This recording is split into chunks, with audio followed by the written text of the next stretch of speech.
Hello students, last लेक्चरमध्ये आपण सॉईलचे जे काही 3 फेज सिस्टीम आहे आणि 2 फेज सिस्टीम आहे त्याचा स्टडी केला होता. आणि वेट व्हॉल्यूमचं जे आहे सिम्बॉल्स तर ते आपण बघितले होते मागच्या स्लाईडमध्ये. या स्लाईडमध्ये बघितलं होतं आपण 3 फेजेस एअर, वॉटर आणि सॉलिड पार्टिकल्स. आणि VA म्हणजे काय, VW म्हणजे काय, VV म्हणजे काय, VS, VT, WS, WW, WA आणि WT हे सगळे सिम्बॉल्स आपण स्टडी केले होते, वेट आणि व्हॉल्यूम सिम्बॉल्स. तर नेक्स्ट आपल्याला स्टडी करायचे आहेत वेट व्हॉल्यूमचे रिलेशन्स आणि वेट रिलेशन्स, व्हॉल्यूम रिलेशन्स आणि त्या दोघांमधले रिलेशन्स आपल्याला स्टडी करायचे. आणि हे रिलेशन्स कशासाठी महत्त्वाचे आहेत, इंजिनिअरिंग सॉईलचे जे प्रॉब्लेम्स आहेत म्हणजे इंजिनिअरिंग ॲनालिसिस करण्यासाठी किंवा डिझाईन करण्यासाठी आपल्याला हे रिलेशन्स फार महत्त्वाचे आहेत. बघूयात. सगळ्यात पहिलं तर महत्त्वाचं जे येतं ते म्हणजे वॉटर कंटेंट किंवा मॉइश्चर कंटेंट. आणि सेकंड वन येते स्पेसिफिक ग्रॅव्हिटी, जिला डिनोट केलं जातं capital G suffix S. S म्हणजे सॉईलची किंवा सॉलिडची स्पेसिफिक ग्रॅव्हिटी GS. ठीक आहे. मग वॉटर कंटेंट इकडे लक्ष द्या. आपल्याला 3 फेज सिस्टीमचे डायग्राम दाखवलेले आहे ज्याच्यामध्ये एअर, वॉटर आणि सॉलिड पार्टिकल्स मेन्शन केलेत. एअरचं जे वेट असेल ते WA ने दाखवलेलं आहे. इथे बघा WA म्हणजे वेट ऑफ एअर आणि हवेचं वजन हे जवळपास नियरली इक्वल टू 0 कन्सिडर केले. सेकंड बघा WW मेन्शन केलं आहे, WW म्हणजे वेट ऑफ वॉटर. आणि थर्ड वन दिले WS म्हणजे वेट ऑफ सॉलिड पार्टिकल्स. आणि टोटल WT म्हणजे total weight of the soil sample. इथून जे एवढं जे आहे ते आपण एक सॉईल सॅम्पल घेतले असं कन्सिडर केलं. म्हणजे सपोज तुम्ही एक मुठ्ठीभर माती घेतलेली आहे जमिनीमधून, तर ते मुठ्ठीभर माती जी आहे ती तुम्ही सपोज एखाद्या कंटेनरमध्ये टाकलेली आहे. कंटेनर म्हणजे हा जो कंटेनर आहे तो सपोज त्या कंटेनरमध्ये टाकलंय. तर त्या कंटेनरमध्ये जी मातीचं सॅम्पल टाकले त्या सॅम्पलमध्ये पाणी पण आहे, हवा पण आहे आणि माती पण आहे. माती म्हणजेच थोडक्यात सॉलिड पार्टिकल्स आहेत. मातीमधले जे सॉलिड पार्टिकल्स असतात थोडक्यात मिनरल, सेडिमेंट्स, ऑर्गॅनिक मटेरियल्स वगैरे. बरोबर. मग हे सगळे कंपोनंट्स आहे म्हटलं. ती जी माती आहे ती 3 फेज सिस्टीममध्ये आहे. मग तिचं जे टोटल वजन असेल हवेचं, पाण्याचं आणि त्यातले जे सॉलिड पार्टिकल्स आहेत त्याचं सगळ्यांचं मिळून जे वजन तयार होतं ते म्हणजे कॅपिटल W सफिक्स T. त्याला म्हटलं जातं total weight of soil sample. ठीक आहे. मग टोटल वेट ऑफ सॉईल सॅम्पलचं इक्वेशन काय येणार, मग WA म्हणजे weight of air plus weight of water plus weight of solid. ठीक आहे. हे सगळ्यांचे ॲडिशन म्हणजेच काय येणार टोटल वेट ऑफ सॅम्पल. मग आता आपण इथं कन्सिडर केलेलं आहे की WA is nearly equal to 0. बरोबर. WA is equals to nearly 0 असेल तर मग आपलं WTचं इक्वेशन काय होणार, मग WS प्लस WW. बघा इथं दिले WS प्लस WW. बरोबर. इथं हवेचं वजन लिहिलेलं नाही आहे इक्वेशनमध्ये. का नाही लिहिलं, कारण हवेचं वजन हे नियरली इक्वल टू आपण काय कन्सिडर केलं आहे 0 कन्सिडर केलं आहे. हे एक इक्वेशन आपल्याला मिळतं. मग इथं दिलेलं आहे where WT is total weight of soil sample which is equals to WS plus WW. WS म्हणजेच काय वेट ऑफ सॉईल सॉलिड्स म्हणजे यांचं वजन WS. WW म्हणजे वेट ऑफ वॉटर आणि WA म्हणजे weight of air which is considered nearly equal to 0. This is the first equation, weight of water. आता water content म्हणजे काय, ही सगळ्यात महत्त्वाची डेफिनेशन आहे. वॉटर कंटेंटलाच मॉइश्चर कंटेंट म्हटलं जातं. मग वॉटर कंटेंट म्हणजेच काय, the ratio of the mass of water present to the mass of solid particles is called the water content or sometimes the moisture content. Okay. Water content किंवा moisture content म्हणजेच काय की solid पार्टिकल्सचं जेवढं मास आहे त्याच्या comparatively पाण्याचं किती मास आहे त्या रेशोला काय म्हटलं जातं, वॉटर कंटेंट म्हटलं जातं किंवा मॉइश्चर कंटेंट. आणि हे कॅल्क्युलेट केलं जातं पर्सेंटेजमध्ये. तर वॉटर कंटेंटचं युनिट आहे पर्सेंटेज. लक्षात ठेवा त्याचा फॉर्म्युला काय आहे.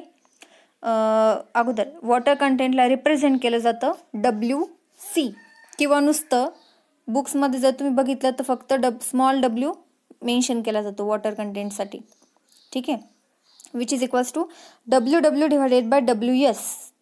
तर नंतर जो W आहे तर तो सफिक्समध्ये लक्षात असू द्या, आणि खाली पण capital W suffix capital S mention केलेला आहे. S फॉर सॉलिड पार्टिकल्स लक्षात असू द्या. WW म्हणजे वेट ऑफ वॉटर आणि WS म्हणजे weight of solid particles into 100%. म्हणजेच काय, याचं कॅल्क्युलेशन केल्यानंतर जे काय आन्सर येईल ते तुम्हाला पर्सेंटेजमध्ये मिळेल. पुढे बघा, the water content of soil is found by weighting a sample of the soil and then placing it in an oven at 110 degrees Celsius plus or minus 5 degrees Celsius until the weight of the sample remains constant. That is all the absorbed water is driven out. तर बघा, आपण कोणताही soil sample जर घेतलेला असेल आणि त्याचा आपल्याला वॉटर कंटेंट जर डिटरमाइन करायचं असेल, म्हणजे सपोज तुम्ही कोणत्याही मातीचं कोणत्याही लोकेशनचं तिथली जी माती त्या मातीमध्ये किती पाण्याचं प्रमाण आहे ते जर तुम्हाला कॅल्क्युलेट करायचं असेल तर त्याच्या खूप साऱ्या मेथड्स आहेत. त्यातली सगळ्यात महत्त्वाची आपल्याला पूर्ण जिओटेक्निकलमध्ये प्रत्येक प्रॅक्टिकलसाठी यूज होते, तिला म्हटलं जातं ओव्हन ड्राईंग मेथड. तर ती ओव्हन ड्राईंग मेथड जी आहे तर त्या ओव्हन ड्राईंग मेथडमध्ये काय केलं जातं बघा, तर ज्या लोकेशनला आपल्याला ज्या मातीचं आपल्याला वॉटर कंटेंट डिटरमाइन करायचं आहे तिथून एक सॅम्पल कलेक्ट केलं जातं. सॅम्पल कलेक्ट केलं जातं म्हणजेच काय, थोडीफार माती घेतली जाते. ती माती घेऊन एखाद्या कंटेनरमध्ये किंवा छोटीशी डब्बी असेल, स्टीलची डब्बा असतो छोटासा, त्या डब्यामध्ये काय केली जाते, ती माती टाकली जाते आणि तो जो डब्बा आहे तो ओव्हन माहिती आहे सगळ्यांना. तर जे ओव्हन असतात आपले घरातले ओव्हन नाही म्हणते मी, केमिस्ट्री लॅबमध्ये सगळ्यांनी ओव्हन बघितलेलं असेल, तर त्या ओव्हनमध्ये ठेवलं जातं किती टेम्परेचरला, 110 degree Celsius plus or minus 5 degree Celsius 24 तासासाठी ठेवलं जातं ते सॅम्पल.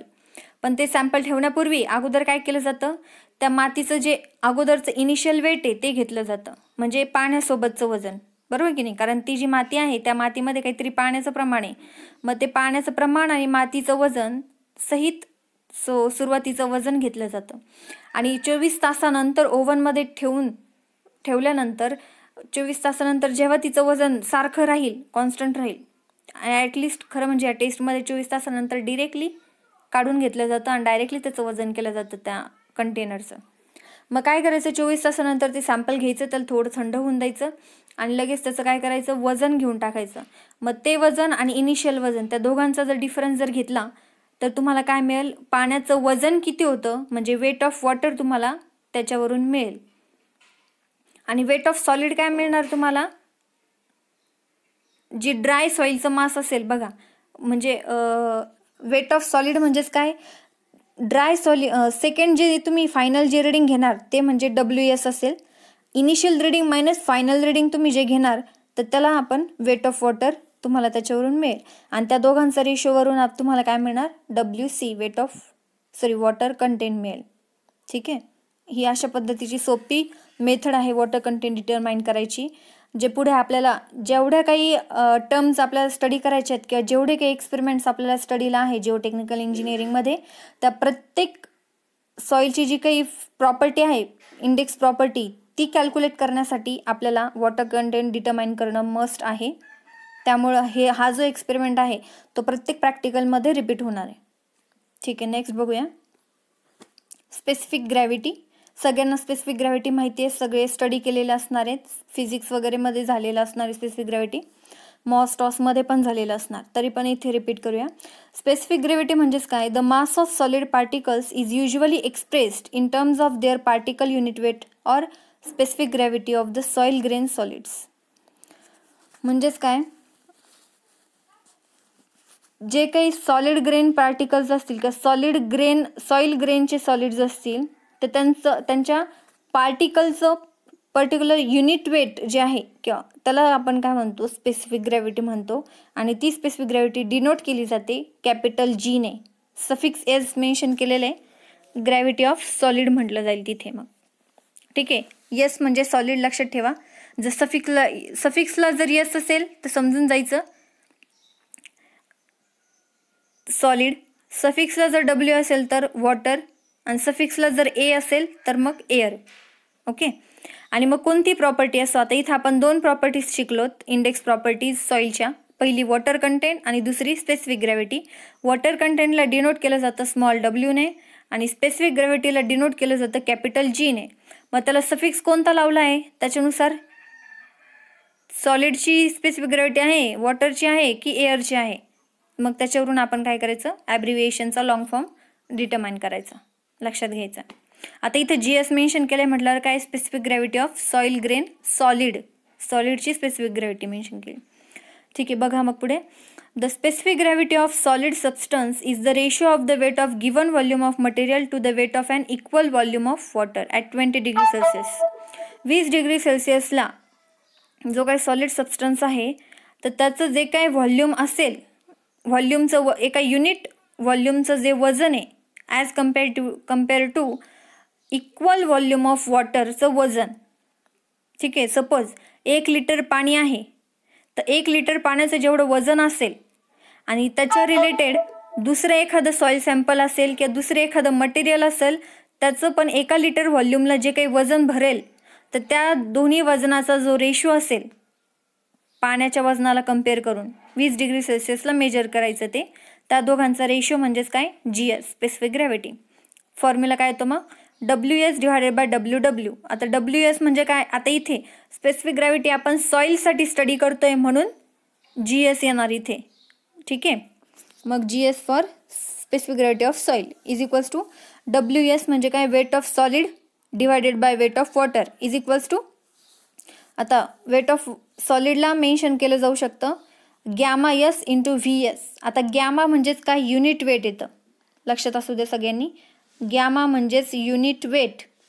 युनिट वेट हे स्टडी केलेलं असेल तर युनिट वेटचा काय म्हणतो आपण फॉर्म्युला जो आहे किंवा इक्वेशन जे आहे ते म्हणजे वेट बाय व्हॉल्यूम. ओके, तर युनिट वेटलाच तुम्ही डेन्सिटी सुद्धा म्हणू शकतात. युनिट वेटला काय म्हणू शकता तुम्ही, डेन्सिटी. आणि सगळ्यांना माहिती आहे ॲक्च्युली डेन्सिटी म्हणजे काय, रोने आपण दाखवू शकतो किंवा डीने दाखवलं जातं. ठीक आहे, सिम्बॉल काय वापरायचे ते डिपेंड, बुक्स कोणते त्यानुसार सिम्बॉल यूज केलेत. पण डेन्सिटीसाठी यूज केलं जातं रो सिम्बॉल किंवा डी. मग डेन्सिटी काय आहे सगळ्यांना माहिती, डेन्सिटीची डेफिनेशन. डेन्सिटी काय आहे, मास पर युनिट व्हॉल्यूम, बरोबर. मग डेन्सिटीला जेव्हा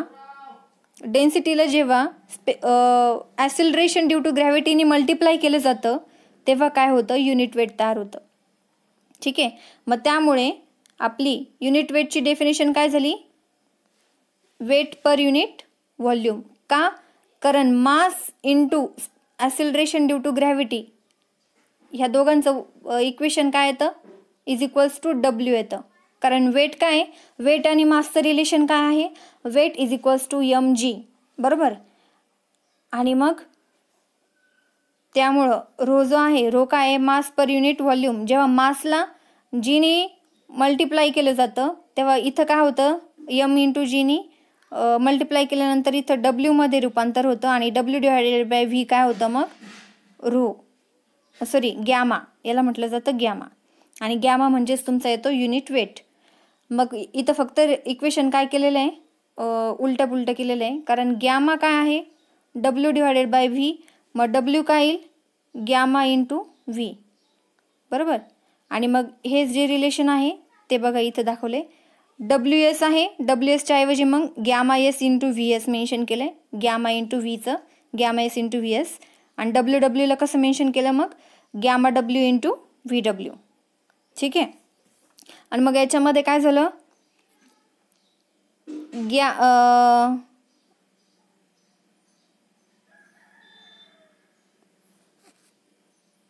हां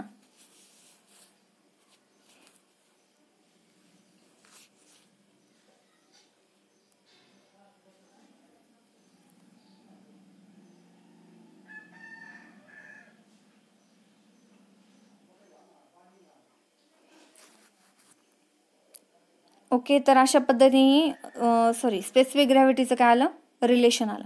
आणि सेकंड रिलेशन काय येतं, weight of solid divided by unit weight of solid divided by unit weight of volume, unit weight of water, हे त्याचं काय आलं, रिलेशन बनलं. खाली बघा गॅमा डब्ल्यू म्हणजेच काय, युनिट वेट ऑफ वॉटर, आणि पाण्याचं जे युनिट वेट आहे ते किती येतं, 9.81 किलोन्यूटन पर मीटर क्यूब एवढं येतं. ठीक आहे. स्पेसिफिक ग्रॅव्हिटी बघा, आता काही सॉइलचे जे क्लासिफिकेशन स्टडी केले साईज ऑफ पार्टिकल्सनुसार स्पेसिफिक ग्रॅव्हिटी प्रत्येकाची वेगवेगळी असते. मग सॉइल सॉलिडची जी स्पेसिफिक ग्रॅव्हिटी आहे तर ती सॉइल मेकॅनिक्सच्या कॅल्क्युलेशननुसार व्हॅरी होते. जे काही इनऑर्गॅनिक सॉइल्स आहेत त्यांची जी स्पेसिफिक ग्रॅव्हिटी आहे तर ती 2.6 to 2.8 ह्या रेंजमध्ये आपल्याला सापडते. आणि ऑर्गॅनिक मटेरियल जर प्रेझेंट असेल त्या मातीमध्ये तर स्पेसिफिक ग्रॅव्हिटी कमी होते. ओके, मातीमध्ये जर ऑर्गॅनिक मटेरियल जर असेल प्रेझेंट, जेवढं असेल त्याच्यानुसार स्पेसिफिक ग्रॅव्हिटी कमी होत चालते. इनऑर्गॅनिक सॉइल म्हणजेच काय, जिच्यामध्ये कोणत्याही प्रकारचं ऑर्गॅनिक कंटेंट नाही आहे, आणि त्या सॉइलचं मग स्पेसिफिक ग्रॅव्हिटी कुठून सुरुवात होते, 2.6 to 2.8. आणि जर त्या इनऑर्गॅनिक सॉइलमध्ये जर आपण ऑर्गॅनिक मटेरियल ॲड केलं तर तिची स्पेसिफिक ग्रॅव्हिटी काय होते, डिक्रीज होते. लक्षात असू द्या. ठीक आहे. आता ठीक आहे, पुढचे जे काही आपण रिलेशन्स आहेत, व्हॉल्यूम रिलेशन्स, ते आपण नेक्स्ट लेक्चरला स्टडी करूया.